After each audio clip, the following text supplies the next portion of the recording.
તમારે કહેવું પડે, અમને ખૂબ ડરાવવામાં આવે છે, પોલીસ દ્વારા ડરાવવામાં આવે છે, એમના નેતાઓ દ્વારા ડરાવવામાં આવે છે, એમના કલેક્ટર જેવા અધિકારીઓ દ્વારા ડરાવવામાં આવે છે, ધમકાવવામાં આવે છે, કહેવામાં આવે છે કે ભાઈ તમે કેમ બોલો છો, છાનામાના બેસી રહ્યો.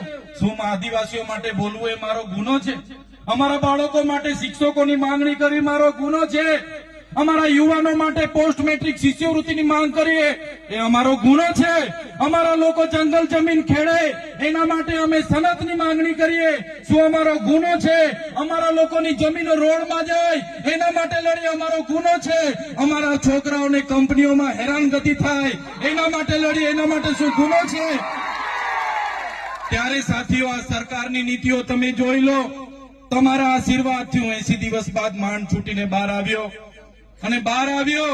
મારા સ્નેહાલભાઈ, મારા દેવાભાઈ, મારા દયારામભાઈએ કીધું, ચૈતરભાઈ તમારા જામીન અમે જેમ તેમ કરીને કરાવી લીધા છે, પણ તમારે ડેડિયાપાડામાં પ્રવેશ નથી કરવાનો.